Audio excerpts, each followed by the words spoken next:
Hello every one, എല്ലാവർക്കും PH tips and ട്രിക്സിന്റെ പുതിയൊരു SART ക്ലാസ്സിലേക്ക് സ്വാഗതം. നമ്മൾ ക്ലാസ് തുടങ്ങുന്നതിന് മുന്നേ കുറെ കൺഫ്യൂഷൻസ് ഉണ്ട്, അതൊന്ന് ക്ലിയർ ചെയ്യാന്ന് വിചാരിച്ചു. അപ്പോൾ നമ്മുടെ ക്ലാസ് ഇപ്പോൾ ഈ ഒരു 6 മണിയുടെ ക്ലാസ് ആയിട്ട് മുന്നോട്ട് പോകുന്നത് തിങ്കൾ മുതൽ ശനി വരെയും നമുക്ക് SARTയുടെ ക്ലാസ്സസ് ആണ്. നമ്മളിപ്പോൾ കുറച്ചായി തുടങ്ങിയിട്ട് ഓൾമോസ്റ്റ് ഹിസ്റ്ററി ജോഗ്രഫി പോർഷൻസ് ഒക്കെ കംപ്ലീറ്റ് ആയിട്ടുണ്ട്. ഇപ്പോൾ നമ്മൾ കോൺസ്റ്റിറ്റ്യൂഷൻ റിലേറ്റഡ് ആയിട്ടുള്ള ചാപ്റ്റേഴ്സ് ആണ് മുന്നോട്ട് പോയിക്കൊണ്ടിരിക്കുന്നത്. അപ്പോൾ എല്ലാ ദിവസവും രാവിലെ 6 മണിക്ക് ഈ ഒരു ക്ലാസ് മുന്നോട്ട് പോകാറുണ്ട്. ഇനി ക്ലാസ് ഇല്ലാത്ത ദിവസം നമ്മൾ നേരത്തെ അറിയിക്കാറുണ്ട്. ഓക്കെ, അത് മാത്രമല്ല ബീന മാമിന്റെ ലൈവും ബാക്കി ക്ലാസ്സുകളും മറ്റു ടൈമിലായിട്ട് പോകാറുണ്ട്. അപ്പൊ ഇത് എങ്ങനെയാണ് എന്നുള്ളതൊക്കെ കൃത്യമായിട്ട് ഏത് ക്ലാസ് എത്ര മണിക്ക് ഏത് ചാപ്റ്റർ എന്നുള്ളത് വരെ കൃത്യമായിട്ട് നിങ്ങൾക്ക് ടെലിഗ്രാമിൽ തലേന്ന് തന്നെ കൃത്യമായി നിങ്ങൾക്ക് ടൈം ടേബിൾ പോലെ തരാറുണ്ട്. അപ്പോൾ ഈ ഒരു ടൈം ടേബിൾ ഫോളോ ചെയ്തിട്ടില്ലാത്തവർ, അതായത് ടെലിഗ്രാമിൽ ജോയിൻ ചെയ്തിട്ടില്ലാത്തവർ എത്രയും പെട്ടെന്ന് ടെലിഗ്രാമിൽ ജോയിൻ ചെയ്യുക. നമ്മുടെ ഈ ക്ലാസ്സിന്റെ അപ്ഡേറ്റ്സ് പോലെ നമുക്ക് നിങ്ങളോട് കമ്മ്യൂണിക്കേറ്റ് ചെയ്യാനുള്ള ഡീറ്റെയിൽസ് ഒക്കെ നമ്മൾ ടെലിഗ്രാം ത്രൂ ആയിരിക്കും കമ്മ്യൂണിക്കേറ്റ് ചെയ്യുന്നുണ്ടാവുക. ഓക്കെ, അപ്പോൾ എല്ലാവരും ടെലിഗ്രാമിൽ ജോയിൻ ചെയ്യുകയാണെങ്കിൽ നിങ്ങൾക്ക് നാളെ ഏത് ക്ലാസ് ആണ് എന്നുള്ളതൊക്കെ അറിയാനായിട്ട് സാധിക്കും. ചാപ്റ്റർ ഏതാണ് എന്ന ഒരു കൺഫ്യൂഷൻ നിങ്ങൾക്ക് മാറിക്കിട്ടിയെന്ന് വിശ്വസിക്കുന്നു. അടുത്തൊരു കാര്യം ആപ്പിന്റെ കാര്യമാണ്. നമ്മൾ ആപ്പിൽ ഹോട്ട് ടോപ്പിക്സിന്റെ ബുക്കാണ് നമ്മൾ കൊണ്ടുവന്നിട്ടുള്ളത്. കുറെ പേര് ഈ ബുക്ക് പർച്ചേസ് ചെയ്തിട്ടുണ്ടായിരുന്നു. ഈ ബുക്കിനോടൊപ്പം തന്നെ നമ്മൾ അതിന്റെ ഓഡിയോ ബുക്കും കൂടെ ആഡ് ചെയ്തിട്ടുണ്ട്. അപ്പൊ നിങ്ങൾക്ക് കുറച്ചുകൂടി യൂസ്ഫുൾ ആണ് അത് എന്നുള്ളതാണ് വിശ്വസിക്കുന്നത്.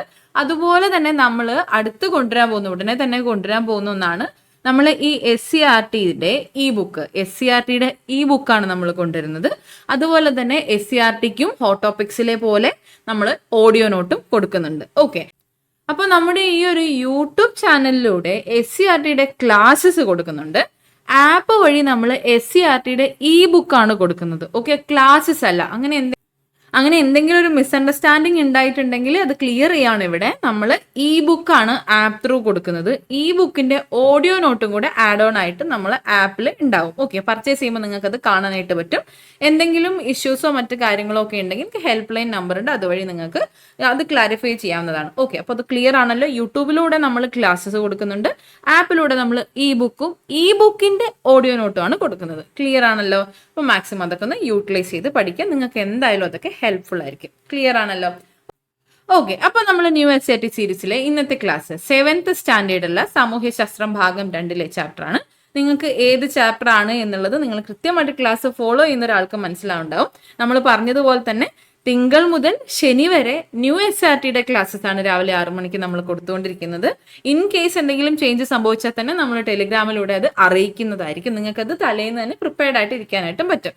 സൺഡേസിൽ നമ്മൾ വീക്ക്ലി കറണ്ട് അഫയേഴ്സ് കൃത്യമായിട്ട് സൺഡേസിൽ ഈവനിങ് നമ്മൾ കറണ്ട് അഫയേഴ്സിന്റെ ക്ലാസ്സും പോകുന്നുണ്ട്. അപ്പൊ കൃത്യമായിട്ട് നമ്മൾ സൺഡേസിൽ കറണ്ട് അഫയേഴ്സിന്റെ ക്ലാസ്സും അപ്ലോഡഡ് ആയിട്ട് പോകുന്നുണ്ട്. ഓക്കെ, അപ്പോൾ കറണ്ട് അഫയേഴ്സിന്റെ ക്ലാസ് സൺഡേസിലും മൺഡേ ടു സാറ്റർഡേ നിങ്ങൾക്ക് ന്യൂ SATയുടെ ക്ലാസ്സും കൂടാതെ മിസ്സിന്റെ ലൈവും മറ്റ് ക്ലാസ്സും ഒക്കെ നിങ്ങൾക്ക് ലഭിക്കുന്നതായിരിക്കും. എല്ലാത്തിന്റെ അപ്ഡേറ്റ്സ് നിങ്ങൾക്ക് ടെലിഗ്രാമിൽ ലഭിക്കുന്നതായിരിക്കും. ക്ലിയർ അല്ലേ? ഓക്കെ, അപ്പൊ ക്ലാസ്സിലേക്ക് കടക്കാണ്. നിങ്ങൾക്കറിയാം ഇന്ന് ഏത് ചാപ്റ്റർ ആണ് എന്നുള്ളത്. നമ്മൾ കോൺസ്റ്റിറ്റ്യൂഷൻ റിലേറ്റഡ് ആയിട്ടുള്ള പോർഷൻ ആണ് മുന്നോട്ട് കൊണ്ടുപോയിക്കൊണ്ടിരിക്കുന്നത്. ഇന്നത്തെ ചാപ്റ്റർ അധികാരം ജനങ്ങൾക്ക് എന്നുള്ളതാണ്. അധികാരം ജനങ്ങൾക്ക് 8th ചാപ്റ്റർ ആണ് അധികാരം ജനങ്ങൾക്ക്.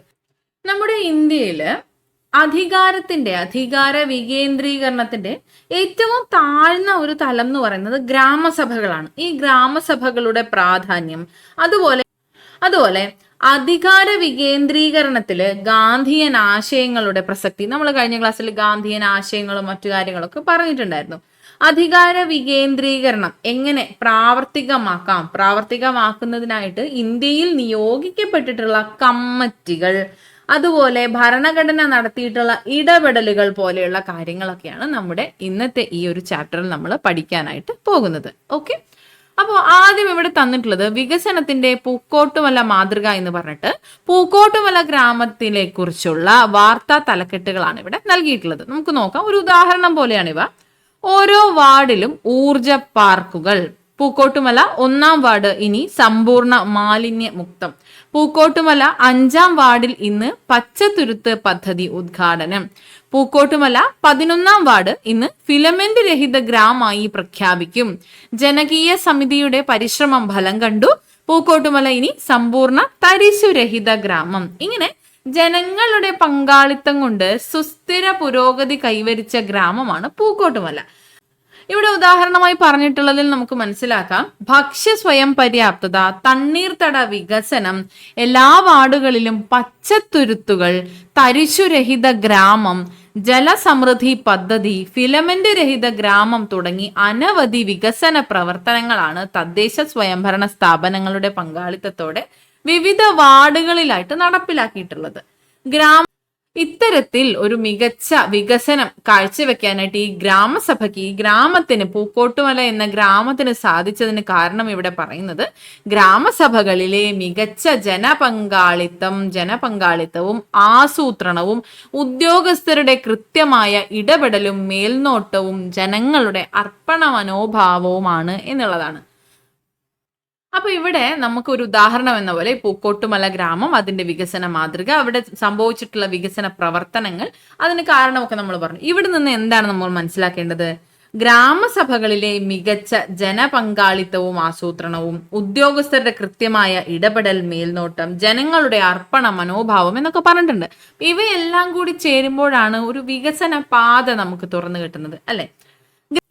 ഇത്തരത്തിൽ ഗ്രാമസഭകളിലൂടെയോ വാർഡ് സഭകളിലൂടെയോ ഒക്കെ ആസൂത്രണം ചെയ്തുകൊണ്ട് നമ്മുടെ പ്രദേശത്തും വികസന പ്രവർത്തനങ്ങൾ കൊണ്ടുവരാനായിട്ട് സാധിക്കും. അതിന് ഉദാഹരണമാണ് റോഡ് നിർമ്മാണം, അംഗൻവാടി നവീകരണം, ബസ് സ്റ്റോപ്പ് നിർമ്മാണം, വഴിവിളക്ക് സ്ഥാപിക്കൽ പോലെയുള്ളവയ്ക്ക്. ഇത്തരത്തിൽ ഗ്രാമവികസന പദ്ധതികൾ വാർഡ് സഭകളിലൂടെയോ ഗ്രാമസഭകളിലൂടെയോ ഒക്കെ നടക്കാറുണ്ട്. ഇനി ഗ്രാമസഭ, വാർഡ് സഭ എന്നതിനെ കുറിച്ച് കൂടുതലായിട്ട് അറിയാം. ആദ്യം നമുക്ക് ഇവിടെ നൽകിയിട്ടുള്ളത് നിവിൻ എന്ന ഒരു കുട്ടിയുടെ പോസ്റ്റ് ആണ്. ഇവിടെ നമുക്കിത് വായിച്ചു നോക്കാം. ഇക്കഴിഞ്ഞ ദിവസമാണ് ഞാൻ എൻ്റെ വാർഡിലെ ഗ്രാമസഭ ആദ്യമായി സന്ദർശിച്ചത്. പൊതുജനങ്ങൾക്ക് നാടിന്റെ വികസനം സംബന്ധിച്ച ചർച്ചകളിൽ പങ്കെടുക്കാനും അഭിപ്രായം പറയാനും തീരുമാനമെടുക്കുന്നതിൽ പങ്കാളികളാകാനും കഴിയുന്നത് എപ്രകാരമാണ് എന്ന് എനിക്ക് നേരിട്ടറിയാൻ കഴിഞ്ഞു. ഒരു ഗ്രാമപഞ്ചായത്തിലെ ഓരോ വാർഡിലെയും വോട്ടർ പട്ടികയിൽ പേരുള്ള എല്ലാവരും ഉൾക്കൊള്ളുന്ന സഭയാണ് ഗ്രാമസഭ എന്ന് പറയുന്നത്. ഒരു ഗ്രാമപഞ്ചായത്തിലെ ഓരോ വാർഡിലെയും വോട്ടർ പട്ടികയിൽ പേരുള്ള എല്ലാവരും ഉൾക്കൊള്ളുന്ന സഭയാണ് ഗ്രാമസഭ. നഗരങ്ങളിൽ ഇത് വാർഡ് സഭ എന്ന പേരിലാണ് അറിയപ്പെടുന്നത്. നഗരങ്ങളിൽ അറിയപ്പെടുന്ന പേര് വാർഡ് സഭ എന്നാണ്. ഗ്രാമസഭയിൽ പ്രാദേശിക വികസന ചർച്ചകൾക്ക് മാത്രമല്ല, ജനങ്ങളുടെ ജീവിത വിഷയങ്ങൾ സംബന്ധിച്ചുള്ള ചർച്ചകൾക്കും അവസരം ഉണ്ടാകുമെന്നത് എനിക്ക് കിട്ടിയ പുതിയ അറിവാണ്. കുറഞ്ഞത് 3 മാസത്തിലൊരിക്കലാണ് ഗ്രാമസഭ വിളിച്ചു ചേർക്കുന്നത്. പൗരസമത്വവും തുല്യ അവകാശവും ഉറപ്പാക്കുന്നതിനുള്ള വേദി കൂടിയാണ് ഗ്രാമസഭ എന്ന് അധ്യക്ഷ പ്രസംഗത്തിൽ പഞ്ചായത്ത് പ്രസിഡന്റ് ഓർമ്മിപ്പിക്കുന്നു. ജനാധിപത്യ ഭരണ പ്രക്രിയയിൽ ജനങ്ങൾക്ക് നേരിട്ട് പങ്കാളികളാകാനും തീരുമാനമെടുക്കുന്നതിനുമുള്ള അവസരമാണ് ഗ്രാമസഭകൾ വഴി ലഭിക്കുന്നതെന്ന് കൺവീനറായ വാർഡ് മെമ്പറും പറയുകയുണ്ടായി. നമ്മുടെ എല്ലാം സജീവ പങ്കാളിത്തം ഉണ്ടാകേണ്ട ഇടമാണ് ഗ്രാമസഭകൾ എന്ന് എനിക്ക് ബോധ്യമായി. ഇവിടെ ഈ ഒരു കുട്ടി, നിവിൻ എന്ന കുട്ടിയുടെ ഒരു പോസ്റ്റ് ആണ് കൊടുത്തിട്ടുള്ളത്. ഇതിൽ നിന്ന് നമുക്ക് ഗ്രാമസഭയുമായി ബന്ധപ്പെട്ട അടിസ്ഥാന വിവരങ്ങൾ ലഭ്യമാണ്. എന്തൊക്കെയാണ് ഇവിടെ പറഞ്ഞത് നമുക്കൊന്ന് പറയാം. ഒരു പഞ്ചായത്തിലെ ഓരോ വാർഡും ഓരോ ഗ്രാമസഭയാണ്. വോട്ടർ പട്ടികയിൽ പേരുള്ള എല്ലാവരും ഗ്രാമസഭയിലെ അംഗങ്ങളാണ്. ഇതെല്ലാം സ്റ്റേറ്റ്മെന്റ് ആയിട്ട് വന്നിട്ടുണ്ടെങ്കിൽ നിങ്ങൾക്കത് മനസ്സിലാക്കാൻ പറ്റണം. അപ്പൊ ഇതെല്ലാം ശ്രദ്ധിക്കാം. ഓക്കെ, അപ്പൊ ഓരോ പഞ്ചായത്തിലെ ഓരോ വാർഡും ഒരു ഗ്രാമസഭയാണ്. വോട്ടർ പട്ടികയിൽ പേരുള്ള എല്ലാവരും തന്നെ ആ ഗ്രാമസഭയിലെ അംഗങ്ങളാണ്.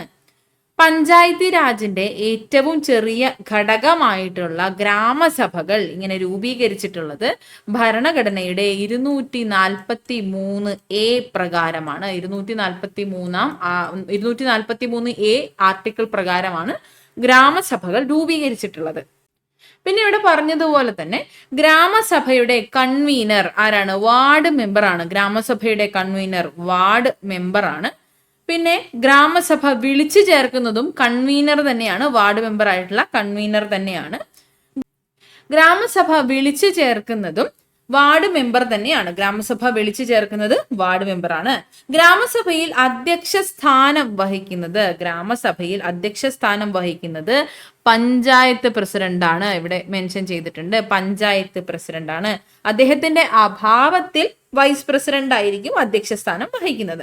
ഗ്രാമസഭയുടെ സെക്രട്ടറി ഗ്രാമപഞ്ചായത്ത് സെക്രട്ടറി ആയിരിക്കും. ഓക്കെ അല്ലേ? ഇവിടെ ഗ്രാമപഞ്ചായത്ത് അല്ലെങ്കിൽ ഗ്രാമസഭ എന്ന് പറയുമ്പോൾ ഗ്രാമസഭ എന്നത് പഞ്ചായത്തി രാജ് സംവിധാനത്തിന്റെ ഏറ്റവും അടിസ്ഥാനമായിട്ടുള്ള ഘടകമാണ്. ഗ്രാമങ്ങളിൽ വാർഡ് തലത്തിലുള്ള വികസന പ്രവർത്തനങ്ങൾ തീരുമാനിക്കുന്നതിനുള്ള വേദിയാണ് ഈ പറഞ്ഞ ഗ്രാമസഭ എന്ന് പറയുന്നത്. അപ്പൊ ഈ ഒരു പോസ്റ്റിൽ നിന്ന് നമുക്ക് ഒരുവിധപ്പെട്ട ഗ്രാമത്തിന്റെ ഒരു അടിസ്ഥാന വിവരങ്ങൾ നമുക്ക് ലഭിക്കുന്നുണ്ട്. ഗ്രാമസഭയുമായി ബന്ധപ്പെട്ട കാര്യങ്ങൾ നമുക്ക് ഇവിടുന്ന് ലഭിക്കുന്നുണ്ട്. അപ്പൊ ഇവിടെ പറഞ്ഞതുപോലെ നഗരങ്ങളിൽ ഇത് അറിയപ്പെടുന്നത് വാർഡ് സഭ എന്നും ആണ്. അപ്പൊ അടിസ്ഥാന വിവരങ്ങൾ ലഭിച്ചു എന്ന് വിശ്വസിക്കുന്നു. നമുക്ക് മുന്നോട്ട് പോകാം. ഇവിടെ നമുക്കിത് ശ്രദ്ധിക്കുകയാണെങ്കിൽ ഇവിടെ ഒരു നോട്ടീസ് നമുക്ക് കാണാം. ഇത് ഗ്രാമസഭ വിളിച്ചു ചേർക്കുന്നതിനായിട്ടുള്ള ഒരു നോട്ടീസാണ്. ഈ നോട്ടീസിൽ എന്തൊക്കെയാ കൊടുത്തിട്ടുള്ളത്? ഈ ഒരു നോട്ടീസിൽ കതിർമല ഗ്രാമപഞ്ചായത്തിലെ 14 വാർഡിലെ യോഗം ഒരു ഡേറ്റിൽ ശനിയാഴ്ച 2:30 മണിക്ക് കതിർമല കുടുംബാരോഗ്യ കേന്ദ്രത്തിൽ വെച്ച് ഈ ചുവടെ ചേർത്തിരിക്കും പ്രകാരമുള്ള അജണ്ട വിഷയത്തിൽ തീരുമാനമെടുക്കുന്നതിന് യോഗം ചേരുവാൻ തീരുമാനിച്ചിരിക്കുന്നു. പ്രസ്തുത യോഗത്തിൽ മേലാറ്റൂർ വാർഡിലെ എല്ലാ വോട്ടർമാരും പങ്കെടുക്കണമെന്ന് അഭ്യർത്ഥിക്കുന്നു. Convener ward member. ഇവിടെ ഈ ഒരു നോട്ടീസിൽ ആഡ് ചെയ്തിട്ടുള്ള അജണ്ട എന്ന് പറയുന്നത് നാടിന്റെ പൊതുവികസനം സംബന്ധിച്ച ചർച്ചകൾ, അതായത് പ്രാദേശിക വികസന പ്രവർത്തനങ്ങൾ, അതുമായി ബന്ധപ്പെട്ട ചർച്ചകളും ആസൂത്രണങ്ങളും ഒക്കെയാണ്. പ്രതിഭകളെ ആദരിക്കൽ, വ്യക്തിഗത ആനുകൂല്യങ്ങൾക്കുള്ള ഗുണഭോക്താക്കളെ തിരഞ്ഞെടുക്കുന്നു. നമുക്ക് മുന്നേറാം സ്ത്രീ ശാക്തീകരണ പരിപാടി, അത്തരത്തിലുള്ള സ്ത്രീ ശാക്തീകരണ പരിപാടികളും ആ ഒരു ഗ്രാമസഭയുടെ അജണ്ടയായിട്ട് ഇവിടെ ഉൾപ്പെടുത്തിയിട്ടുണ്ട്. ഇവിടെ നിന്ന് നമുക്ക് മനസ്സിലാക്കാൻ കഴിയുന്ന കാര്യങ്ങളാണ് ഗ്രാമസഭയിലെ വികസനത്തെ പറ്റിയുള്ള ചർച്ചകളും മറ്റു കാര്യങ്ങളും അത്തരത്തിലുള്ള പൊതുപരിപാടികളെല്ലാം ഇവിടെ നോട്ടീസിൽ ഉൾക്കൊള്ളിച്ച് ഇത്തരത്തിലൊരു ഗ്രാമസഭ കൂടി ഇവിടെ ഗ്രാമവികസനത്തിലേക്ക് മുന്നോട്ട് പോവുകയാണ് ചെയ്യുന്നത്. അതിൽ എല്ലാവരുടെയും പങ്കാളിത്തവും ഉറപ്പുവരുത്തുന്നു എന്നുള്ളതാണ് നമ്മളിവിടെ മനസ്സിലാക്കേണ്ടത്. എല്ലാവരും പങ്കാളികളായിക്കൊണ്ടാണ് ഇത്തരം ഒരു വികസനം സാധ്യമാകുന്നത്. അടുത്തതായി നമുക്കിവിടെ തന്നിട്ടുള്ളത് ഗാന്ധിജിയുടെ വാക്കുകളാണ്. എന്റെ സങ്കല്പത്തിലുള്ള ഗ്രാമസ്വരാജ് മുഖ്യ ആവശ്യങ്ങൾക്കു വേണ്ടി അയൽക്കാരെ ആശ്രയിക്കേണ്ട ആവശ്യമില്ലാത്തതും ആശ്രയം ഒരു ആവശ്യമായി തീർന്നാൽ മാത്രം മറ്റുള്ളവരുമായി പരസ്പര സഹായത്തിൽ ഏർപ്പെടാവുന്നതുമായ ഒരു പൂർണ്ണ റിപ്പബ്ലിക്കാണ്. അതിനാൽ ഓരോ ഗ്രാമത്തിന്റെയും പ്രധാന താല്പര്യം ഭക്ഷ്യവിളകളും തുണിക്ക് ആവശ്യമായ പരുത്തിയുടെ വിളവും വർദ്ധിപ്പിക്കുക എന്നതായിരിക്കും. കന്നുകാലികൾക്ക് പ്രത്യേകം സ്ഥലവും പ്രായപൂർത്തിയായവർക്കും കുട്ടികൾക്കും വിനോദവും വിനോദശാലകളും വേണം. കൂടുതൽ ഭൂമിയുണ്ടെങ്കിൽ പണം സമ്പാദിക്കാവുന്ന തരത്തിലുള്ള ഉൽപ്പന്നങ്ങൾ വിളയിച്ചെടുക്കാനായി ഉപയോഗിക്കും. മഹാത്മാഗാന്ധിയുടെ വാക്കുകളിൽ നിന്ന് ഗാന്ധിജിയുടെ സ്വപ്നം എന്തൊക്കെയാണ്? ഒരു ഗ്രാമത്തെക്കുറിച്ച് ഗാന്ധിജിയുടെ കാഴ്ചപ്പാടുകൾ എന്തൊക്കെയാണ്? ഗ്രാമത്തിന്റെ പ്രധാന ആവശ്യങ്ങൾ എന്ന് പറയുന്നത്, ആവശ്യങ്ങളിൽ സ്വയം പര്യാപ്തത കൈവരിക്കാനായി സാധിക്കണം. ഗ്രാമങ്ങൾ പൂർണ്ണ റിപ്പബ്ലിക്കായി മാറുക. ആശ്രയം ആവശ്യമായി വന്നാൽ മാത്രം മറ്റുള്ളവരുമായി പരസ്പര സഹായത്തിൽ ഏർപ്പെടുക. സ്വയം പര്യാപ്തത നേടുക എന്നുള്ളത് തന്നെയാണ്. ആശ്രയം ആവശ്യം വന്നാൽ മാത്രം മറ്റുള്ളവരുമായി പരസ്പര സഹായത്തിൽ ഏർപ്പെടുക. ഗ്രാമങ്ങളുടെ പ്രധാന താല്പര്യം എന്ന് പറയുന്നത് ഭക്ഷ്യവിളകളും തുണിക്കാവശ്യമായിട്ടുള്ള പരുത്തിയുടെ വിളവും ഒക്കെ വർദ്ധിപ്പിക്കുക. ഇതായിരിക്കണം പ്രധാന താല്പര്യം എന്ന് പറയുന്നത്. കന്നുകാലികൾക്ക് ഗ്രാമത്തിൽ പ്രത്യേക സ്ഥലം ഉണ്ടായിരിക്കണം എന്ന് പറയുന്നുണ്ട്. പ്രായപൂർത്തിയായവർക്കും അതുപോലെ തന്നെ കുട്ടികൾക്കും വിനോദവും വിനോദശാലകളും ഉണ്ടായിരിക്കണം. ഭൂമി ഉൽപ്പന്നങ്ങൾ വിളയിച്ചെടുക്കാനായി ഉപയോഗിക്കണം എന്നും പരാമർശിക്കുന്നു. അപ്പൊ ഗാന്ധിജിയുടെ സ്വപ്നം ഇതായിരുന്നു ഗ്രാമങ്ങളെ കുറിച്ച്. ഇന്ത്യയുടെ ആത്മാവ് ഗ്രാമങ്ങളിലാണ് കുടികൊള്ളുന്നത് എന്നും ഗ്രാമങ്ങളുടെ വികസനത്തിലൂടെ മാത്രമേ രാജ്യ പുരോഗതി സാധ്യമാകൂ എന്നുമാണ് ഗാന്ധിജി വിശ്വസിച്ചിരുന്നത്. ജനാധിപത്യ ഭരണത്തിന്റെ അടിസ്ഥാന ഘടകം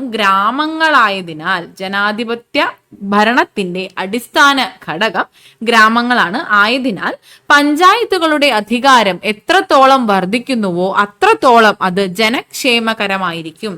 സ്വയംഭരണ ഗവൺമെന്റ് എന്ന അർത്ഥത്തിലാണ് ഗാന്ധിജി ഗ്രാമസ്വരാജിനെ വികസിപ്പിച്ചിട്ടുള്ളത്. സ്വയംഭരണം, അതായത് ഗ്രാമത്തിന്റെ പ്രധാന ആവശ്യങ്ങളിൽ സ്വയം പര്യാപ്തത കൈവരിക്കുക എന്നത് ഓൾറെഡി പറഞ്ഞിട്ടുണ്ടായിരുന്നു അല്ലെ. അപ്പോൾ സ്വയംഭരണ ഗവൺമെന്റ് എന്ന അർത്ഥത്തിലാണ് ഗാന്ധിജി ഗ്രാമസ്വരാജിനെ വിശേഷിപ്പിച്ചിട്ടുള്ളത്.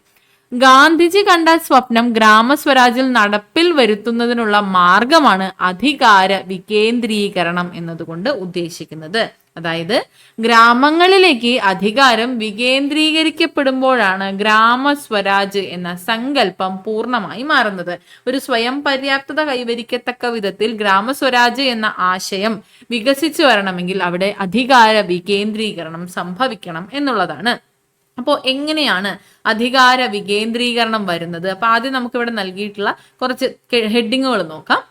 ഗ്രാമപഞ്ചായത്ത് ഇടപെട്ടു, പാലം പണി വേഗത്തിൽ പൂർത്തിയായി, അർഹരായവരെ കണ്ടെത്താൻ ഗ്രാമസഭയിൽ പ്രത്യേക സമിതി, സ്വപ്നഭവനം പദ്ധതി യാഥാർത്ഥ്യമായി, വാർഡ് വികസന സമിതി സജീവമായി, എല്ലാവർക്കും കുടിനീർ സുലഭം, കർഷക കൂട്ടായ്മ ഉണർന്നു, കൊയ്ത്തു യന്ത്രങ്ങൾ പാടത്തേക്ക്, ജനങ്ങൾ മുൻകൈയെടുത്തു, പാതയോരങ്ങളിൽ തണൽ വിരിഞ്ഞു, ജനപങ്കാളിത്തമേറി, ഗ്രാമങ്ങളിലെ റോഡുകൾ സജ്ജം, സഞ്ചാര യോഗ്യം. അപ്പൊ ഇവിടെ തന്നിട്ടുള്ള ഈ ഒരു തലക്കെട്ടുകൾ നമുക്ക് നോക്കിയാൽ മനസ്സിലാകും. ജനപങ്കാളിത്തം കൊണ്ട് വിജയം കൈവരിച്ച ഒരു പ്രാദേശിക വികസന പദ്ധതികളാണ് ഇവിടെ നമുക്ക് കാണാൻ കഴിഞ്ഞത്. പാലം പണി പൂർത്തിയായി, സ്വപ്ന ഭവനം പൂർത്തിയായി, കുടിനീർ ലഭിച്ചു, കൊയ്ത്തു യന്ത്രങ്ങൾ, അതായത് കൃഷി മുന്നോട്ട് പോവുകയാണ്, തണൽ വന്നു, പാതയോരങ്ങൾ തണൽ വന്നു, അതുപോലെ റോഡുകൾ, സഞ്ചാര ഗതാഗതം എളുപ്പമായി എന്നുള്ളത്. ഇത്തരത്തിൽ ജനപങ്കാളിത്തം കൊണ്ട് വിജയം കൈവരിച്ചിട്ടുള്ള വികസന പദ്ധതികളെ കുറിച്ചാണ് നമ്മൾ കണ്ടത്. അപ്പോൾ എന്താണ് അധികാര വികേന്ദ്രീകരണം എന്ന് വെച്ചാൽ ചിലരിൽ മാത്രം ഒതുങ്ങുന്ന വിധത്തിലുള്ളതല്ല, ജനങ്ങളിലേക്കും കേന്ദ്രീകരിക്കപ്പെടുകയാണ്. എല്ലാ ജനങ്ങളിലേക്കും ഈ ഒരു അധികാരം എത്തുമ്പോഴാണ് അധികാര വികേന്ദ്രീകരണം എന്നൊരു ആശയം ഉണ്ടാവുന്നത്. അധികാരം ചിലരിൽ മാത്രം കേന്ദ്രീകരിക്കുമ്പോഴല്ല, പകരം എല്ലാ ജനങ്ങളിലേക്കും വികേന്ദ്രീകരിക്കപ്പെടുമ്പോഴാണ് ജനാധിപത്യം അതിന്റെ പൂർണ്ണ അർത്ഥത്തിൽ എത്തുന്നത്. ഇത്തരത്തിൽ ഒരു രാഷ്ട്രീയ വ്യവസ്ഥയിലോ ഭരണ സംവിധാനത്തിലോ തീരുമാനങ്ങൾ എടുക്കാനും നടപ്പിലാക്കാനുമുള്ള അധികാരം ജനങ്ങളിലേക്ക് നിയമപരമായി കൈമാറുന്നതാണ് അധികാര വികേന്ദ്രീകരണം. അധികാര കേന്ദ്രീകരണം എന്താണ്? ഭരണകാര്യങ്ങളിൽ തീരുമാനമെടുക്കുന്നതിനും നടപ്പാക്കുന്നതിനുള്ള അധികാരം ചിലരിൽ മാത്രം നിക്ഷിപ്തമാകുന്നതാണ് അധികാര കേന്ദ്രീകരണം എന്ന് പറയുന്നത്. ഇവിടെ സാധാരണക്കാർക്ക് ഭരണകാര്യങ്ങളിൽ പങ്കാളികളാകുന്നതിനുള്ള അവസരം അധികാര വികേന്ദ്രീകരണത്തിലെ പോലെയല്ല, കുറവാണ്, താരതമ്യേന കുറവാണ്. ഇവിടെ എന്താണ്, ചില ജനങ്ങളിൽ മാത്രം അത് ഒതുങ്ങി നിൽക്കും. ഇത് അധികാരം, ഒരു പവർ എന്ന് പറയുന്നത് ചില ജനങ്ങളിൽ മാത്രം ഒതുങ്ങി പോകുന്നതിനെയാണ് അധികാര കേന്ദ്രീകരണം എന്ന് പറയുന്നത്. വികേന്ദ്രീകരണം പൊതുജനങ്ങൾക്ക് വന്നിട്ടുള്ള അവകാശം ഉണ്ട് എന്നുള്ളതാണ്. ഇതിന് അധികാര വികേന്ദ്രീകരണത്തിന്റെ സവിശേഷതകൾ ഇവിടെ നൽകിയിട്ടുണ്ട്. വികസന ആവശ്യങ്ങൾക്ക് മുൻഗണന നിശ്ചയിക്കാൻ ജനങ്ങൾക്ക് കഴിയുന്നുണ്ട്. വികേന്ദ്രീകരണം വരുമ്പോൾ സ്ത്രീകൾക്കും മറ്റ് പാർശ്വവൽക്കരിക്കപ്പെട്ടവർക്കും നേതൃശേഷിയും ഭരണ പരിചയവും കൈവരുന്നു. പ്രാദേശിക സമ്പദ് വ്യവസ്ഥയുടെ വികസനം സംഭവിക്കുന്നു. പൊതുജനങ്ങൾക്ക് ഭരണകാര്യങ്ങളിൽ കൂടുതൽ അധികാരവും പങ്കാളിത്തവും ലഭിക്കുന്നു. പ്രാദേശിക വികസനത്തിന് പ്രാധാന്യം ലഭിക്കുന്നു. അപ്പൊ ഇത്തരത്തിൽ അധികാര വികേന്ദ്രീകരണം കൂടുതൽ ജനങ്ങളിലേക്കാണ് എത്തുന്നത്. ഇവിടെ ഒരു താരതമ്യ പഠനം പോലെ നമുക്ക് നോക്കുകയാണെങ്കിൽ നമുക്ക് മനസ്സിലാക്കാൻ പറ്റുന്ന കാര്യം, അധികാരം കേന്ദ്രീകരണം വരുമ്പോൾ കൂടുതലും കാര്യങ്ങൾ തീരുമാനിക്കുന്നതും നടപ്പിലാക്കുന്നതും ഒക്കെ ഉയർന്ന തലങ്ങളിൽ മാത്രം നിൽക്കുകയാണ് ചെയ്യുന്നത്. അധികാര കേന്ദ്രീകരണത്തില് അവിടെ എന്താണ്, സാധാരണക്കാർക്ക് ഭരണകാര്യങ്ങളിൽ പങ്കാളിത്തം കുറവായിരിക്കും. കൂടാതെ ഇവിടെ ജനങ്ങളിലേക്ക് അധികാരം പങ്കുവെക്കപ്പെടുന്നില്ല. അധികാര കേന്ദ്രീകരണത്തിൽ അവിടെ കൂടുതൽ കുറഞ്ഞു പോവുകയാണ്, ആ ഒരു പങ്കാളിത്തം കുറഞ്ഞു പോവുകയാണ് ചെയ്യുന്നത്. അധികാര വികേന്ദ്രീകരണത്തിലേക്ക് വരുമ്പോൾ തീരുമാനങ്ങൾ എടുക്കാനും നടപ്പിലാക്കുന്നതിനുമുള്ള അധികാരം ജനങ്ങളിലേക്ക് നിയമപരമായി തന്നെ കൈമാറ്റപ്പെടുകയാണ് ചെയ്യുന്നത്. ഇവിടെ സാധാരണക്കാർക്ക് ഭരണകാര്യങ്ങളിൽ ഉയർന്ന പങ്കാളിത്തം ലഭിക്കും. അധികാരം നിയമപരമായി തന്നെ ജനങ്ങളിലേക്ക് പങ്കുവെക്കപ്പെടുന്നതുകൊണ്ട് സാധാരണക്കാർക്ക് ഭരണകാര്യങ്ങളിൽ പങ്കാളിത്തം ഉറപ്പുവരുത്താനായി സാധിക്കുമെന്നുള്ളതാണ് അധികാര വികേന്ദ്രീകരണത്തിന്റെ പ്രധാനപ്പെട്ട ഒരു സവിശേഷത എന്നുള്ളത്. ഇനി അധികാര വികേന്ദ്രീകരണം കാലങ്ങളിലൂടെ, പുരാതന കാലം മുതൽ നമ്മുടെ രാജ്യത്ത് നിലനിന്നിരുന്ന ഗ്രാമീണ ഭരണ വ്യവസ്ഥയായിരുന്നു പഞ്ചായത്ത് എന്ന് പറയുന്നത്. ഗ്രാമജീവിതത്തിന്റെ സിരാകേന്ദ്രങ്ങളായിരുന്നു ഈ പഞ്ചായത്തുകൾ. ഗ്രാമജീവിതത്തിന്റെ സിരാകേന്ദ്രങ്ങൾ എന്നറിയപ്പെടുന്ന പഞ്ചായത്തുകളാണ്. പഞ്ച എന്നാൽ 5 എന്ന് അർത്ഥം. ആയത് എന്നാൽ യോഗം അഥവാ സമ്മേളനം എന്ന് അർത്ഥം. ഈ സംസ്കൃത പദങ്ങൾ പഞ്ച അതുപോലെ ആയത് എന്ന സംസ്കൃത പദങ്ങൾ കൂടിച്ചേർന്നാണ് പഞ്ചായത്ത് എന്ന പദം രൂപപ്പെട്ടിട്ടുള്ളത്. ബ്രിട്ടീഷ് ആധിപത്യത്തോടെ ഇന്ത്യയിൽ പഞ്ചായത്ത് ഭരണ സംവിധാനം ദുർബലമാകാൻ തുടങ്ങി. എന്നാൽ പിന്നീട് 1882 റിപ്പൺ പ്രഭു ബ്രിട്ടീഷ് ഇന്ത്യയിൽ കൊണ്ടുവന്ന പരിഷ്കാരങ്ങളാണ് തദ്ദേശ സ്വയംഭരണ സ്ഥാപനങ്ങൾക്ക് പുതുജീവൻ നൽകിയത്. 1935 ഗവൺമെന്റ് ഓഫ് ഇന്ത്യ ആക്ട് നിലവിൽ വന്നതോടുകൂടി പ്രാദേശിക ഭരണ സ്ഥാപനങ്ങൾക്ക് കൂടുതൽ അധികാരങ്ങൾ നൽകുകയും അവ പുനഃസ്ഥാപിക്കപ്പെടുകയും ചെയ്തു. ആദ്യം നിലനിന്നിരുന്ന ഒരു പഞ്ചായത്ത് എന്നൊരു ആശയം ഈ ഒരു ബ്രിട്ടീഷ് ആധിപത്യത്തോടെ ദുർബലമാവുകയും 1882 റിപ്പൺ പ്രഭു ഇന്ത്യയിൽ കൊണ്ടുവന്ന പരിഷ്കാരങ്ങളിലൂടെ തദ്ദേശ സ്വയംഭരണ സ്ഥാപനങ്ങൾക്ക് പുതുജീവൻ ലഭിക്കുകയും ചെയ്തു. പിന്നീട് നമ്മൾ കഴിഞ്ഞ ക്ലാസ്സിൽ പഠിച്ച ഗവൺമെന്റ് ഓഫ് ഇന്ത്യ ആക്ട് 1935 പ്രകാരം ഭരണ സ്ഥാപനങ്ങൾക്ക് കൂടുതൽ അധികാരങ്ങൾ ലഭിക്കുകയും പുനഃസംഘടിപ്പിക്കുകയും ചെയ്തു. ഓക്കെ, ഇനി ഇവ ഒരു ഭരണഘടനാ ബാക്കിങ്ങിലേക്ക് നമ്മൾ നോക്കുമ്പോൾ അധികാര വികേന്ദ്രീകരണം എങ്ങനെയാണ് ഭരണഘടനയിൽ വരുന്നത്? ഇന്ത്യൻ ഭരണഘടനയിൽ നിർദ്ദേശക തത്വങ്ങളുടെ ഭാഗമായി അനുച്ഛേദം 40 ആണ് പഞ്ചായത്തുകളുടെ രൂപീകരണത്തെക്കുറിച്ച് പ്രതിപാദിക്കുന്നത്. നിർദ്ദേശക തത്വങ്ങൾ DPSPയിൽ ആർട്ടിക്കിൾ 40 പഞ്ചായത്തുകളുടെ രൂപീകരണത്തെക്കുറിച്ച് പ്രതിപാദിക്കുന്നു. എങ്കിലും ശക്തമായ പ്രാദേശിക ഭരണ സംവിധാനത്തിന്റെ അഭാവം ഇന്ത്യയിലെ ഗ്രാമീണ വികസന പ്രവർത്തനങ്ങളെ പ്രതികൂലമായി ബാധിച്ചു. ഇത് പരിഹരിക്കുന്നതിനും പ്രാദേശിക ഭരണ സംവിധാനം ശക്തിപ്പെടുത്തുന്നതിനുമായി നിരവധി കമ്മിറ്റികൾ നിയോഗിക്കപ്പെട്ടു. അവയിൽ പ്രധാനപ്പെട്ടവയാണ് ബൽവന്ത് റായ് മേത്ത കമ്മിറ്റിയും അതുപോലെ അശോക് മേത്ത കമ്മിറ്റിയും. ബൽവന്ത് റായ് മേത്ത കമ്മിറ്റി, അശോക് മേത്ത കമ്മിറ്റി, ഇവ രണ്ടും വളരെയേറെ പ്രധാനപ്പെട്ടതാണ്. PSC ഒരുപാട് തവണ ചോദിച്ചിട്ടുണ്ട്, ഇനിയും ചോദിക്കാം. റിപ്പീറ്റഡ് ആയിട്ട് ചോദിക്കുന്ന ഒരു മേഖലയാണ്. ഇവയുടെ ഈ ഒരു താരതമ്യ പഠനം SCRTയിൽ നൽകിയിട്ടുണ്ട്. നോക്കാം. ബൽവന്ത് റായ് മേത്ത കമ്മിറ്റി 1957, അശോക് മേത്ത കമ്മിറ്റി 1978 വന്നിട്ടുള്ളത്. ഈ സ്റ്റേറ്റ്മെന്റ്സ് ഒക്കെ തന്നിട്ട് നമുക്ക് ക്രോസ് ആയിട്ട് മാച്ച് ദ ഫോളോയിങ് പോലെയൊക്കെ ചോദിക്കാറുണ്ട്. ത്രിതല പഞ്ചായത്ത് സംവിധാനം, ഗ്രാമപഞ്ചായത്ത്, പഞ്ചായത്ത് സമിതി, ജില്ലാ പരിഷത്ത് എന്നിവയൊക്കെ ഏത് കമ്മിറ്റി ശുപാർശ പ്രകാരം വന്നു എന്നുള്ള രീതിയിൽ ചോദിക്കാറുണ്ട്. അശോക് മേത്ത ആയിരിക്കും മുന്നിലുണ്ടാവുക, സ്റ്റേറ്റ്മെന്റ് തെറ്റാണ്. അപ്പൊ ആ ഒരു രീതിയിൽ ഇത് മനസ്സിലാക്കാനായിട്ട് പറ്റണം. ഓക്കെ, അപ്പോ ബൽവന്ത് റായ് മേത്ത കമ്മിറ്റി 1957 വന്നിട്ടുള്ള കമ്മിറ്റിയാണ് ബൽവന്ത് റായ് മേത്ത കമ്മിറ്റി. ത്രിതല പഞ്ചായത്ത് സംവിധാനം കൊണ്ടുവന്ന ഒരു ആശയം കൊണ്ടുവന്ന കമ്മിറ്റിയാണ്. ഈ ഒരു കമ്മിറ്റിയുടെ ശുപാർശ ത്രിതല പഞ്ചായത്ത് സംവിധാനം വേണം എന്നായിരുന്നു. ഗ്രാമപഞ്ചായത്ത്, പഞ്ചായത്ത് സമിതി, ജില്ലാ പരിഷത്ത് എന്ന രീതിയിൽ ത്രിതല പഞ്ചായത്ത് സംവിധാനം. ആസൂത്രണ വികസന പ്രവർത്തനങ്ങൾക്കുള്ള അധികാരം പഞ്ചായത്ത് സമിതികൾക്ക്, മേൽനോട്ടവും സംഘാടനവും ജില്ലാ പരിഷത്തിന് എന്നതായിരുന്നു ബൽവന്ത് റായ് മേത്ത കമ്മിറ്റിയുടെ ഒരു ശുപാർശ. ഗ്രാമപഞ്ചായത്തുകളിൽ പ്രത്യക്ഷ തെരഞ്ഞെടുപ്പ്, ജില്ലാ പരിഷത്ത്, പഞ്ചായത്ത് സമിതി എന്നിവിടങ്ങളിലേക്ക് പരോക്ഷ തെരഞ്ഞെടുപ്പ് എന്നതും ഈ ഒരു കമ്മിറ്റി ശുപാർശ ചെയ്തിട്ടുള്ള കാര്യങ്ങളാണ്. ഓക്കെ, അപ്പോൾ ത്രിതല പഞ്ചായത്ത് സംവിധാനം നടപ്പിലാക്കുന്നതിന് വേണ്ടി നിർദ്ദേശം നൽകിയിട്ടുള്ള കമ്മിറ്റിയാണ് ബൽവന്ത് റായ് മേത്ത കമ്മിറ്റി എന്നുള്ളത്. ഇവിടെ പ്രധാനമായിട്ട് നിർദ്ദേശിച്ചിട്ടുള്ള ഘടന എന്ന് പറയുന്നത് ജില്ലാ തലത്തിൽ ജില്ലാ പരിഷത്ത്, ബ്ലോക്ക് തലത്തിൽ പഞ്ചായത്ത് സമിതി, വില്ലേജ് തലത്തിൽ ഗ്രാമപഞ്ചായത്ത് എന്നിങ്ങനെ ത്രിതല പഞ്ചായത്ത് സംവിധാനം നിർദ്ദേശിച്ചു. കമ്മിറ്റിയുടെ മറ്റു നിർദ്ദേശങ്ങളാണ് ഇവിടെ പറഞ്ഞിട്ടുള്ളത്. ഗ്രാമപഞ്ചായത്തുകൾ നേരിട്ടുള്ള തിരഞ്ഞെടുക്കപ്പെട്ട പ്രതിനിധികളെ ഉൾപ്പെടുത്തിക്കൊണ്ട് രൂപീകരിക്കണം. പഞ്ചായത്ത് സമിതിയും ജില്ലാ പരിഷത്തും പരോക്ഷമായിട്ട് തിരഞ്ഞെടുക്കപ്പെട്ട അംഗങ്ങളെ ഉൾപ്പെടുത്തി രൂപീകരിക്കണം, അങ്ങനെ പറഞ്ഞിട്ടുണ്ട്. പഞ്ചായത്ത് സമിതി എക്സിക്യൂട്ടീവ് ബോഡി ആയിരിക്കണം. ജില്ലാ പരിഷത്ത് ഉപദേശക ഏകോപന മേൽനോട്ട സമിതി ആയിരിക്കണം എന്നും പരാമർശിക്കുന്നുണ്ട്. ജില്ലാ പരിഷത്തിന്റെ ചെയർമാൻ ജില്ലാ കളക്ടർ ആയിരിക്കണം. ഭാവിയിൽ കൂടുതൽ അധികാര വികേന്ദ്രീകരണം പ്രാബല്യത്തിൽ വരുത്തുന്നതിന് ഒരു സംവിധാനം രൂപപ്പെടുത്തണം എന്നുകൂടി ഈ കമ്മിറ്റി മുന്നോട്ട് വെക്കുന്ന നിർദ്ദേശങ്ങളിൽ ഉൾപ്പെടുന്നുണ്ട്. അപ്പൊ ഇതാണ് ബൽവന്ത് റായ് മേത്ത കമ്മിറ്റി. അപ്പൊ ഈ ഒരു പേരിൽ നിന്ന് തന്നെ നമുക്ക് മനസ്സിലാകും ഈ കമ്മിറ്റിയുടെ അധ്യക്ഷൻ ബൽവന്ത് റായ് മേത്തയാണ്.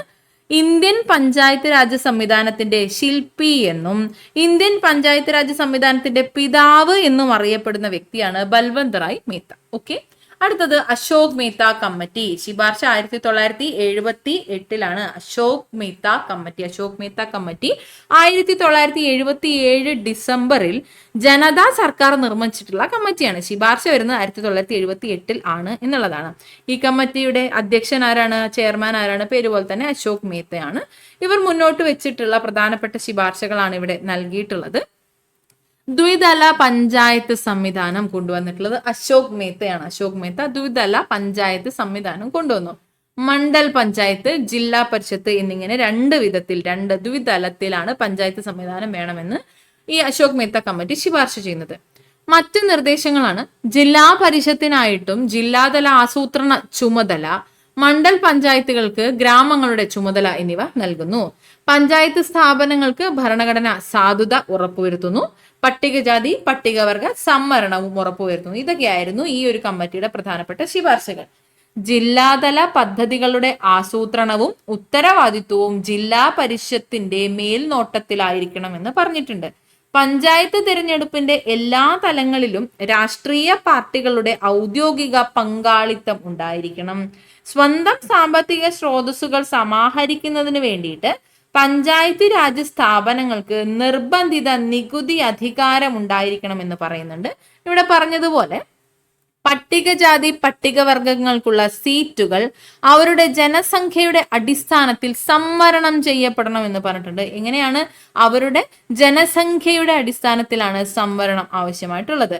പഞ്ചായത്ത് രാജ് സ്ഥാപനങ്ങൾക്ക് ഭരണഘടനാപരമായിട്ടുള്ള അംഗീകാരം നൽകണം എന്ന് പറയുന്നുണ്ട്. അപ്പൊ ഇത്തരത്തിൽ ധാരാളം നിർദ്ദേശങ്ങളും ഈ പറഞ്ഞ അശോക് മേത്ത കമ്മിറ്റി മുന്നോട്ട് വെക്കുന്നുണ്ട്. അപ്പൊ ഇവ വളരെ പ്രധാനപ്പെട്ടതാണ്, ശ്രദ്ധിച്ച് തന്നെ പഠിക്കുക. ബൽവന്ത് റായ് മേത്ത കമ്മിറ്റിയും അതുപോലെ അശോക് മേത്ത കമ്മിറ്റിയും. അങ്ങനെ ബൽവന്ത് റായ് മേത്ത കമ്മിറ്റിയുടെ ശുപാർശ പ്രകാരം ആദ്യമായി പഞ്ചായത്ത് രാജ് സംവിധാനം രാജസ്ഥാനിൽ നടപ്പിലാക്കുന്നുണ്ട്. ബൽവന്ത് റായ് മേത്ത കമ്മിറ്റിയുടെ ശുപാർശ പ്രകാരം ഇന്ത്യയിൽ ആദ്യമായി പഞ്ചായത്ത് രാജ് സംവിധാനം നടപ്പിൽ വന്നത് രാജസ്ഥാനിലാണ്. 1959 ഒക്ടോബർ 2 രാജസ്ഥാനിലെ നാഗൌർ ജില്ലയിലാണ് പ്രധാനമന്ത്രി ജവഹർലാൽ നെഹ്റു പദ്ധതി ഉദ്ഘാടനം ചെയ്തു. അതേ വർഷം തന്നെ ആന്ധ്രാപ്രദേശിലും തുടർന്ന് തമിഴ്നാട്ടിലും പശ്ചിമ ബംഗാളിലും പഞ്ചായത്ത് രാജ് സംവിധാനം നിലവിൽ വന്നു. 1959 ഒക്ടോബർ 2 രാജസ്ഥാനിലെ നഗൌർ ജില്ലയിലാണ് ജവഹർലാൽ നെഹ്റു ആണ്, അന്നത്തെ പ്രധാനമന്ത്രി ജവഹർലാൽ നെഹ്റു ആണ് പഞ്ചായത്ത് രാജിന്റെ പദ്ധതി ഉദ്ഘാടനം ചെയ്യുന്നത്. 1959 തന്നെ ആന്ധ്രാപ്രദേശിലും തുടർന്ന് തമിഴ്നാട്ടിലും പശ്ചിമ ബംഗാളിലും പഞ്ചായത്ത് രാജ് സംവിധാനം നിലവിൽ വന്നു എന്ന് പറയുന്നുണ്ട്. ബൽവന്ത് റായ് മേത്ത കമ്മിറ്റിയുടെ ശുപാർശ പ്രകാരമാണ് പഞ്ചായത്ത് രാജ് സംവിധാനം കൊണ്ടുവന്നിട്ടുള്ളത്. ഇനി പഞ്ചായത്തി രാജ് സംവിധാനവും അതുപോലെ നഗരപാലിക സംവിധാനവും നിലവിൽ വന്ന ഒരു ചരിത്രത്തിലേക്ക് നമ്മൾ കടക്കുന്നത്. രാജീവ് ഗാന്ധി 1989 പഞ്ചായത്തി രാജ് ബില്ല് 64ാമത് ഭരണഘടനാ ഭേദഗതിയായിട്ട് പാർലമെന്റിൽ അവതരിപ്പിച്ചിട്ടുണ്ടായിരുന്നു. പക്ഷേ രാജ്യസഭയില് ഭൂരിപക്ഷം ഇല്ലാത്തത് കൊണ്ട് ഈ ഒരു ബില്ല് പാസ്സായില്ല. തുടർന്ന് അധികാരത്തിൽ വന്ന പി വി നരസിംഹറാവു ഗവൺമെന്റ് 1992 പാർലമെന്റിൽ അവതരിപ്പിച്ചിട്ടുള്ള ഭേദഗതിയായിരുന്നു 73, 74 എന്നീ ഭേദഗതികൾ. 73, 74 ഭരണഘടനാ ഭേദഗതികൾ പാസ്സാവുകയും 1993 ഏപ്രിൽ 20 ഇന്ത്യൻ പ്രസിഡന്റ് ഭരണഘടനാ ഭേദഗതിയിൽ ഒപ്പുവെച്ച് ഈ പറഞ്ഞ പഞ്ചായത്തി രാജ് നിയമം നിലവിൽ വരികയുമാണ് ചെയ്തത്. ഇതിൻ പ്രകാരം 73ാം ഭരണഘടനാ ഭേദഗതി പഞ്ചായത്തി രാജുമായി ബന്ധപ്പെട്ടതും 74ാം ഭരണഘടനാ ഭേദഗതി നഗരപാലിക നിയമത്തെ സംബന്ധിച്ചതുമാണ്.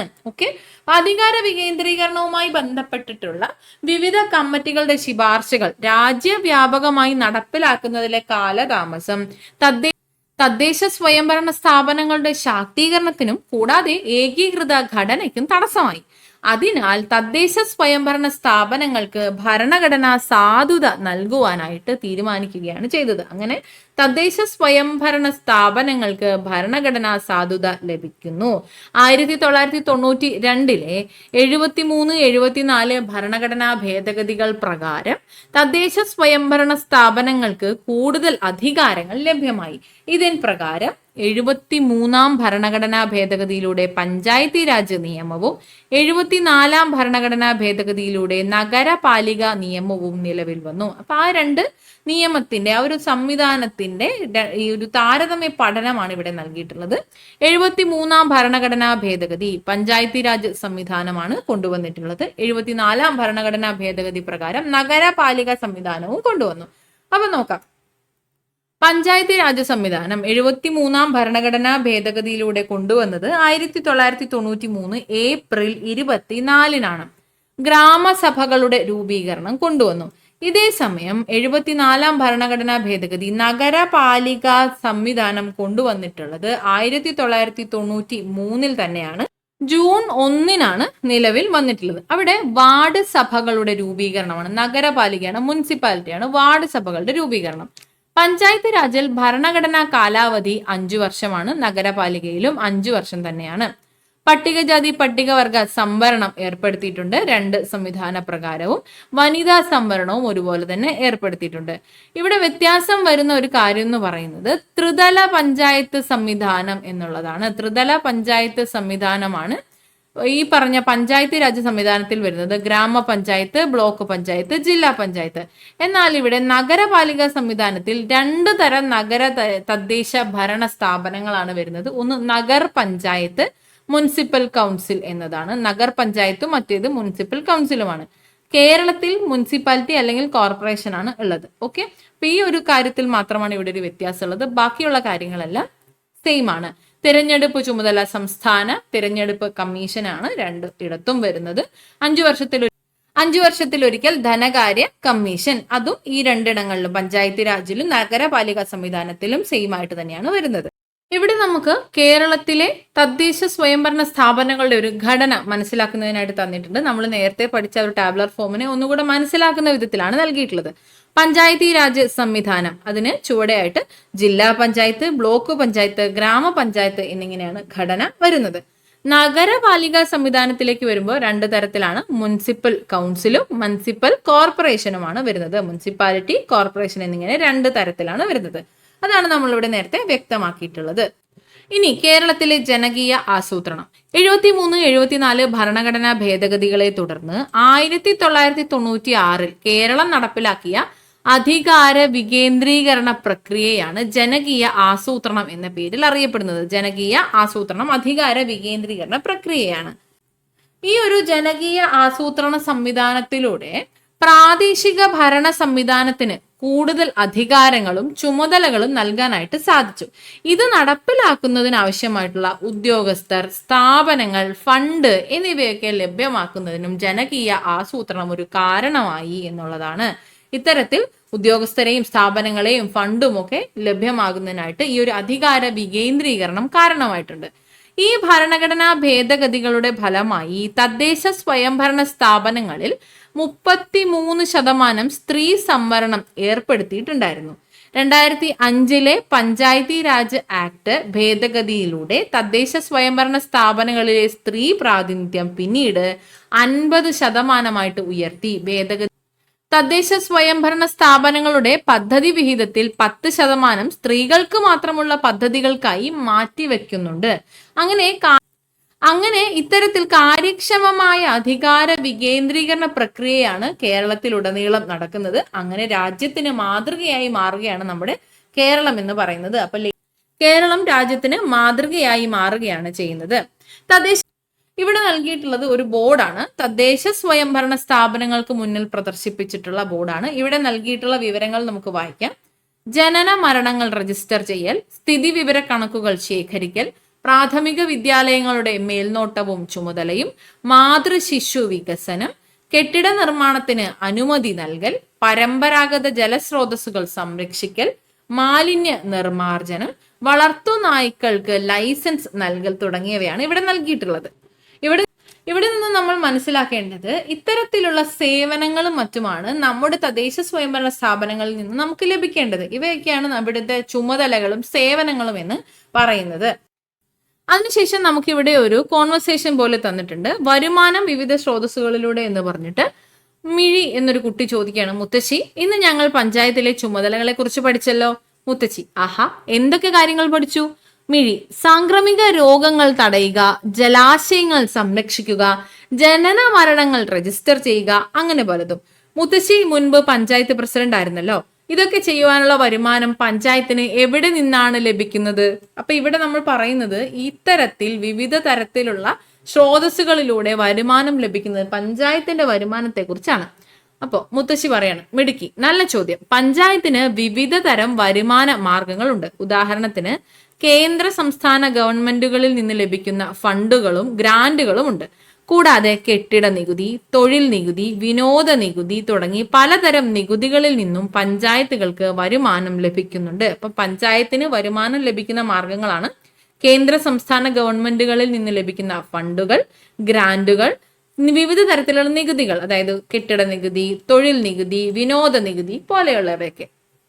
മുത്തശ്ശി, കഴിഞ്ഞ ദിവസം അച്ഛൻ കെട്ടിടത്തിന്റെ പെർമിറ്റ് എടുക്കാൻ ഫീസ് അടച്ചിരുന്നല്ലോ, അതും പഞ്ചായത്തിന്റെ വരുമാന മാർഗത്തിൽ പെടില്ലേ? അതെ, അതും ഉൾപ്പെടും. പെർമിറ്റ്, രജിസ്ട്രേഷൻ മുതലായവയിൽ നിന്നുള്ള ഫീസുകളും ബസ് സ്റ്റാൻഡ്, പഞ്ചായത്തിന്റെ ഉടമസ്ഥതയിലുള്ള മാർക്കറ്റുകൾ, മൈതാനം എന്നിവ ഉപയോഗിക്കുന്നവരിൽ നിന്നുള്ള ഫീസുകളും പഞ്ചായത്ത് ചുമത്തുന്ന പിഴകൾ വരുമാന മാർഗത്തിൽ ഉൾപ്പെടും. അപ്പൊ ഇവിടെ പഞ്ചായത്തിന്റെ മറ്റ് വരുമാനങ്ങൾ ഏതൊക്കെയാ? പെർമിറ്റ്, രജിസ്ട്രേഷൻ പോലെയുള്ളവയിൽ നിന്നുള്ള ഫീസുകൾ, ബസ് സ്റ്റാൻഡ്, പഞ്ചായത്തിന്റെ ഉടമസ്ഥതയിലുള്ള മാർക്കറ്റുകൾ, മൈതാനം പോലെയുള്ളവ ഉപയോഗിക്കുന്നവരിൽ നിന്നും ഈടാക്കുന്ന ഫീസുകൾ, അതുകൂടാതെ പഞ്ചായത്ത് ചുമത്തുന്ന പിഴകൾ, ഇവയെല്ലാം തന്നെ പഞ്ചായത്തിന്റെ വരുമാന മാർഗത്തിൽ ഉൾപ്പെടുന്നതാണ്. ഇതെല്ലാമാണ് വിവിധ തരത്തിലുള്ള സ്രോതസ്സുകൾ. ആഹാ, അപ്പോൾ ഇത്രയേറെ വരുമാന മാർഗങ്ങൾ ഉണ്ടല്ലേ?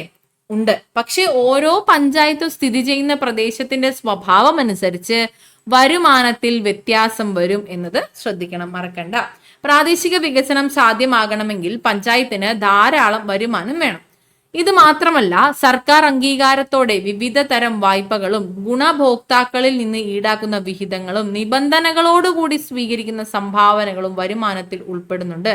അപ്പൊ പഞ്ചായത്തിന്റെ ഇത് കൂടാതെയുള്ള വരുമാനങ്ങളാണ് സർക്കാർ അംഗീകാരത്തോടെ വിവിധ തരം വായ്പകൾ നൽകുന്നുണ്ട്, അതും ഗുണഭോക്താക്കളിൽ നിന്ന് ഈടാക്കുന്ന വിഹിതങ്ങൾ, നിബന്ധനകളോടുകൂടി സ്വീകരിക്കുന്ന സംഭാവനകൾ എന്നിവയെല്ലാം വരുമാനത്തിൽ ഉൾപ്പെടുന്നവയാണ് എന്നുള്ളതാണ് നമ്മളിവിടെ മനസ്സിലാക്കേണ്ടത്.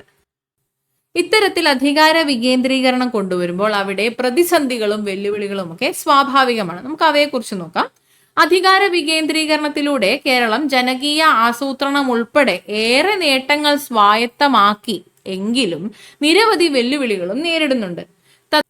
അത്തരത്തിൽ തദ്ദേശ സ്വയംഭരണ സ്ഥാപനങ്ങൾ നേരിടുന്ന വെല്ലുവിളികളാണ് ഇവിടെ നൽകിയിട്ടുള്ളത്.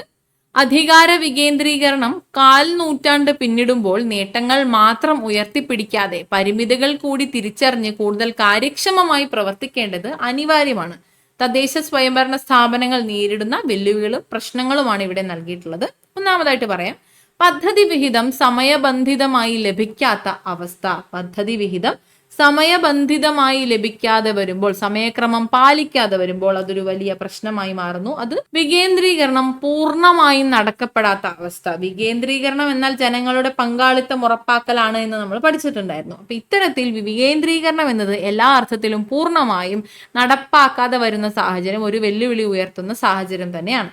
ഗ്രാമസഭകളിലെ കുറഞ്ഞ പങ്കാളിത്തം. എല്ലാ ജനങ്ങൾക്കും, വോട്ടർ പട്ടികയിലെ എല്ലാവർക്കും ഗ്രാമസഭകളിൽ പങ്കെടുക്കാമെന്ന് പറഞ്ഞിരുന്നു. ഇത്തരത്തിലുള്ള അവയർനെസ് ഇല്ലാത്തതിന്റെ ഭാഗമായും മറ്റുമൊക്കെ കുറഞ്ഞ ജനപങ്കാളിത്തം നടക്കുമ്പോൾ ഗ്രാമസഭകളിലെ കാര്യങ്ങളിൽ കൂടുതൽ നല്ല നല്ല കാര്യങ്ങളിൽ മുന്നോട്ടുള്ള തീരുമാനമെടുക്കാനും മറ്റുമൊക്കെ സാധ്യമല്ലാതെ വരും. ഇത്തരത്തിൽ ഒരു വികസനം സാധ്യമാകാതെ വരുന്ന സാഹചര്യവും ഒരു വെല്ലുവിളി തന്നെയാണ്. ഗ്രാമീണ മേഖലയിലെ പഞ്ചായത്തുകളുടെ തനതു വരുമാനത്തിലെ കുറവ്. ഗ്രാമീണ മേഖലയിലെ പഞ്ചായത്തുകളുടെ തനതു വരുമാനത്തിലെ വികസനത്തിലേക്ക് നയിക്കുന്ന പാതയിൽ തടസ്സം സൃഷ്ടിക്കുന്നത് പോലെയാണ്. നമ്മൾ മുകളിൽ പറഞ്ഞതുപോലെ ഗ്രാമപഞ്ചായത്തിന് നിശ്ചിത രീതിയിലുള്ള വരുമാന മാർഗങ്ങളുണ്ട്. അവയിൽ കുറവ് വരുമ്പോഴും വികസനത്തെ അത് ബാധിക്കുന്നു. ഭൗതിക സാഹചര്യങ്ങളുടെ അപര്യാപ്തതയും മറ്റൊരു വെല്ലുവിളി ഉയർത്തുന്ന സാഹചര്യമാണ്. അപ്പൊ ഇവയെല്ലാമാണ് ഇത്തരത്തിൽ അധികാര വികേന്ദ്രീകരണം നടക്കുന്നതുമായി ബന്ധപ്പെട്ടുള്ള വെല്ലുവിളികൾ എന്ന് പറയുന്നത്. ഇതിലൂടെ അധികാര വികേന്ദ്രീകരണം പൂർണ്ണമായ അർത്ഥത്തിൽ സാധ്യമാകാതെ വരികയും എന്താണോ ശരിയായി അധികാര വികേന്ദ്രീകരണം കൊണ്ട് ഉദ്ദേശിക്കുന്നത് അത് നടക്കാതെ പോവുകയും ചെയ്യുന്നു. അതായത് ജനാധിപത്യം അർത്ഥമാകുന്നത് അധികാരത്തിൽ ജനങ്ങളും പങ്കാളികളാകുമ്പോഴാണ്. അധികാര വികേന്ദ്രീകരണം ഉറപ്പാക്കുന്നത് ഈ ഒരു രീതിയിലൂടെയാണ്. ഇത്തരത്തിൽ ജനങ്ങളുടെ പങ്കാളിത്തം ഉറപ്പാക്കുന്നതിന് വേണ്ടിയിട്ടാണ് അധികാര വികേന്ദ്രീകരണം കൊണ്ടുവന്നിട്ടുള്ളത്. ഒരു സമൂഹത്തിലെ എല്ലാ വിഭാഗം ജനങ്ങളെയും ഭരണത്തിൽ പങ്കാളികളാക്കുന്ന പ്രക്രിയ കൂടിയാണ് ഈ പറഞ്ഞ അധികാര വികേന്ദ്രീകരണം എന്നത്. അതുകൊണ്ട് തന്നെ അധികാര വികേന്ദ്രീകരണത്തിലെ വെല്ലുവിളികൾ തരണം ചെയ്തും അവ പരിഹരിച്ചും കൊണ്ട് മുന്നോട്ട് പോകേണ്ടത് ജനാധിപത്യം എന്ന ആശയം ശക്തിപ്പെടുത്തുന്നതിന് അനിവാര്യമായിട്ടുള്ള ഒന്നാണ്. ഓക്കെ ആണോ? ഇതാണ് അധികാര വികേന്ദ്രീകരണത്തെ കുറിച്ച് ഉൾപ്പെടുത്തിയിട്ടുള്ള ഈ ഒരു ചാപ്റ്ററിൽ നമുക്ക് പഠിക്കാനായിട്ടുള്ളത്. ഈ ഒരു ചാപ്റ്റർ അത്രയേറെ പ്രധാനപ്പെട്ടത് തന്നെയാണ്. ഒരുപാട് കാര്യങ്ങൾ നമ്മളിവിടെ പഠിക്കുന്നുണ്ട്. പ്രത്യേകിച്ചും 73, 74 ഭരണഘടനാ ഭേദഗതികൾ വളരെയധികം ഇമ്പോർട്ടന്റ് ആയിട്ടുള്ള ഒരു ഭാഗമാണ്. ഒരുപാട് തവണ PSC ചോദിച്ചിട്ടുണ്ട്. പിന്നീട് നമ്മൾ പറഞ്ഞിട്ടുണ്ടായിരുന്നത് 2 കമ്മിറ്റികളെ കുറിച്ചാണ്. ബൽവന്ത് റായ് മേത്ത കമ്മിറ്റി, അതുപോലെ അശോക് മേത്ത കമ്മിറ്റി. അധികാര വികേന്ദ്രീകരണം ശക്തമാകുന്നതിന് വേണ്ടി നിയോഗിക്കപ്പെട്ടിട്ടുള്ള കമ്മിറ്റികൾ ധാരാളമുണ്ട്. വളരെ പ്രധാനപ്പെട്ട 2 മാത്രമേ SCRTയിൽ ഈ ചാപ്റ്ററിൽ കൊടുത്തിട്ടുള്ളൂ. നമ്മൾ ഇനിയുള്ള ക്ലാസ്സുകളിൽ മുന്നോട്ട് പോകുമ്പോൾ ധാരാളം കമ്മിറ്റികൾ പഠിക്കാനുണ്ട്. നമ്മൾ പഠിച്ചിട്ടുണ്ട്, അല്ലെങ്കിൽ നമ്മൾ കേട്ടിട്ടുണ്ടാവും. Balwant Rai Mehta committee, K Santhanam committee, GVK Rao committee, LM Singhvi committee, PK Thungon committee, Gadgil committee, Ashok Mehta committee, ഇവയെല്ലാം തന്നെ അധികാര വികേന്ദ്രീകരണം ശക്തമാകുന്നതിന് വേണ്ടിയിട്ട് നിയോഗിക്കപ്പെട്ടുള്ള കമ്മിറ്റികളാണ്. ഇവരുടെ എല്ലാവരുടെയും തന്നെ ശുപാർശകളും വളരെയേറെ പ്രധാനപ്പെട്ടതാണ്. അപ്പൊ ഇനിയുള്ള ക്ലാസ്സുകളിൽ നമ്മളത് പഠിക്കുന്നതായിരിക്കും. ഓക്കെ, അപ്പൊ നമുക്ക് ഇവിടെയുള്ള കാര്യങ്ങൾ എന്തായാലും കൃത്യമായി തന്നെ മനസ്സിലാക്കി ഈ ഒരു അടിസ്ഥാനം ക്ലിയർ ആക്കി തന്നെ മുന്നോട്ട് പോവുക. പിന്നെ നമ്മൾ പറഞ്ഞത് ഗ്രാമങ്ങളെ കുറിച്ചാണ്. അപ്പോൾ ഇന്ത്യൻ ഭരണഘടനയിലെ ആർട്ടിക്കിൾ 40 ആണ് ഗ്രാമപഞ്ചായത്തുകളുടെ ഘടനയെക്കുറിച്ച് പരാമർശിക്കുന്നത്. ഗ്രാമപഞ്ചായത്തുകൾ സംഘടിപ്പിക്കാനും അവയ്ക്ക് സ്വയംഭരണ യൂണിറ്റുകളായി പ്രവർത്തിക്കാൻ ആവശ്യമായ അധികാരങ്ങൾ നൽകാനും സംസ്ഥാനം നടപടികൾ കൈക്കൊള്ളും എന്ന് പരാമർശിച്ചിട്ടുള്ള ഇന്ത്യൻ ഭരണഘടനയിലെ ആർട്ടിക്കിൾ 40 ആണ്. അപ്പോൾ ഇത്രയേറെ കാര്യങ്ങൾ, വളരെ പ്രധാനപ്പെട്ട കാര്യങ്ങളാണ്. ഇവയെല്ലാം തന്നെ നമ്മൾ ഈ ഒരു ചാപ്റ്ററിൽ ഉൾപ്പെടുത്തിയിട്ടുണ്ട്. ഗ്രാമസ്വരാജ് എന്താണെന്ന് നമ്മൾ പറഞ്ഞിട്ടുണ്ടായിരുന്നു. ഗ്രാമസ്വരാജ് എന്ന് പറഞ്ഞാൽ ജനാധിപത്യത്തിന്റെ അടിസ്ഥാന ഘടകമാണെന്ന് നമ്മൾ പറഞ്ഞു. ഗ്രാമവികസനത്തിലൂടെ രാജ്യ പുരോഗതി സാധ്യമാകുമെന്ന് നമ്മൾ മനസ്സിലാക്കി. പഞ്ചായത്തുകളുടെ അധികാരം വർദ്ധിക്കുന്നതിനനുസരിച്ച് ജനക്ഷേമം വർദ്ധിക്കുന്നുണ്ട്. ഒരു സ്വയംഭരണ ഗവൺമെന്റാണ് ഗ്രാമസ്വരാജ്. ഇത്തരത്തിൽ ഗ്രാമസ്വരാജുമായി ബന്ധപ്പെട്ട അടിസ്ഥാന കാര്യങ്ങളും നമ്മൾ മനസ്സിലാക്കി. അപ്പോൾ ഇത്രയാണ് നമ്മുടെ ഈ ഒരു ചാപ്റ്ററിൽ ഉൾപ്പെടുത്തിയിട്ടുള്ളത്. എല്ലാവർക്കും ഇത് ക്ലിയർ ആയിട്ട് മനസ്സിലായി എന്ന് വിശ്വസിക്കുന്നു. ഈ പറഞ്ഞതുപോലെ തന്നെ 7ാം ക്ലാസ്സിന്റെ നിലവാരം അനുസരിച്ചുള്ള കാര്യങ്ങളാണ് ഈ ഒരു ചാപ്റ്ററിൽ ഉൾപ്പെടുത്തിയിട്ടുള്ളത്. ചാപ്റ്ററിൽ വന്നിട്ടുള്ള കാര്യങ്ങളെല്ലാം തന്നെ നമ്മൾ പഠിക്കണം. കാരണം SCRTയിൽ നിന്ന് നേരിട്ട് സ്റ്റേറ്റ്മെന്റ്സ് ചോദിക്കാറുണ്ട്. ഇതിനുള്ള കാര്യങ്ങൾ നമുക്ക് ചെറുതാണോ, ഇതൊക്കെ അറിയാമല്ലോ, കുഴപ്പമില്ല എന്ന രീതിയിൽ സ്കിപ്പ് ചെയ്യാനുള്ള ടെൻഡൻസി ഉണ്ടാവാൻ സാധ്യതയുണ്ട്. സോ അത് ഉറപ്പുവരുത്തുക, നിങ്ങൾ സ്കിപ്പ് ചെയ്യരുത്. ഏതാണ് എവിടെ നിന്നാണ് ചോദിക്കാന്നൊന്നും പറയാൻ പറ്റില്ല, PSC ആണ്. ഓക്കെ, അപ്പോൾ നമ്മൾ നമ്മുടെ സൈഡ് ക്ലിയർ ആക്കി വെക്കുക, നന്നായിട്ട് പഠിക്കുക. Thank you so much.